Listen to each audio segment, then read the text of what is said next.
ನಮಸ್ಕಾರ ಸ್ನೇಹಿತರೆ, welcome to ಬ್ರೂನಿ ಕನ್ನಡ ಲಾಗ್. ಇವತ್ತು ನಿಮಗೆ ಹೇರ್ ಪ್ಯಾಕ್ ಹೇಗೆ ಮಾಡ್ಕೊಳ್ಳೋದು ಅಂತ ಹೇಳ್ಕೊಡ್ತಾ ಇದ್ದೀನಿ.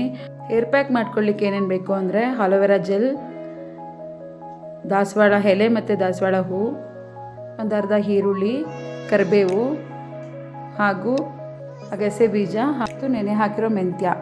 ಇದನ್ನೆಲ್ಲ ಮಿಕ್ಸಿ ಜಾರ್ನಲ್ಲಿ ಹಾಕ್ಕೊಂಡು ರುಬ್ಕೊಬೇಕು. ಅಂದರೆ ಇದು ಪೇಸ್ಟ್ ಹದದಲ್ಲಿ ಬರಬೇಕು, ಆ ಥರ ರುಬ್ಕೊಬೇಕು.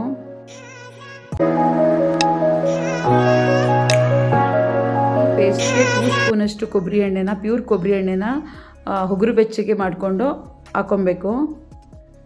ಹಾಕಿ ಆದ ನಂತರ ಅದನ್ನು ಚೆನ್ನಾಗಿ ಮಿಕ್ಸ್ ಮಾಡ್ಕೊಬೇಕು. ಅಂದರೆ ಫುಲ್ಲು ಎಲ್ಲ ಪೇಸ್ಟ್ಗೂ ಅದು ಮಿಕ್ಸ್ ಆಗೋ ಥರ ಫುಲ್ ಮಿಕ್ಸ್ ಮಾಡ್ಕೊಬೇಕು. ನಂತರ ಹೇರ್ಗೆ ನೀಟಾಗಿ ಪ್ಯಾಕ್ ಮಾಡ್ಕೊಬೇಕು. ಅಂದರೆ ಸ್ಕಾಲ್ಪ್ಗೆಲ್ಲ ಓಪನ್ ಮಾಡಿ ನೀಟಾಗಿ ಹಚ್ಕೊಬೇಕು. ಪೇಸ್ಟ್ನ ಫುಲ್ಲು ಒಂದೊಂದು ಎಳೆನೂ ತೆಗೆದು ನೀಟಾಗಿ ಹಚ್ಕೊಬೇಕು.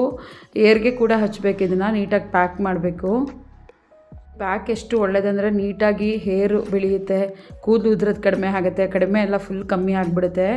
ಹಾಗೆ ದಪ್ಪ ಆಗಿ ಕೂಡ ಹೇರು ಗ್ರೋತ್ ಆಗುತ್ತೆ. ತುಂಬ ಚೆನ್ನಾಗಿರುತ್ತೆ, ಶೈನಿ ಹಾಗೂ ಶಿಲ್ಕಿಯಾಗಿರುತ್ತೆ ಹೇರು. ಗೊತ್ತಿರ್ಬೋದು ಯಾವ ರೀತಿ ಪ್ಯಾಕ್ ಮಾಡಬೇಕು ಅಂತ. ಈ ಥರ ಹೇರ್ ಪ್ಯಾಕ್ ಮಾಡಬೇಕು. ಎಲ್ಲ ಅರ್ಧ ಗಂಟೆ ನಂತರ ವಾಶ್ ಮಾಡಿ. ಈ ಪ್ಯಾಕ್ ನಿಮ್ಗೆ ಇಷ್ಟ ಆಗಿದ್ರೆ ಲೈಕ್ ಮಾಡಿ, ಶೇರ್ ಮಾಡಿ, ಸಬ್ಸ್ಕ್ರೈಬ್ ಮಾಡಿ. ಏನಾದರೂ ಇದ್ದರೆ ಕಮೆಂಟ್ ಮುಖಾಂತರ ತಿಳಿಸಿ. ನೆಕ್ಸ್ಟ್ ವೀಡಿಯೋಗೋಸ್ಕರ ಬೆಲ್ ಐಕನ್ ಕ್ಲಿಕ್ ಮಾಡಿ. Thank you.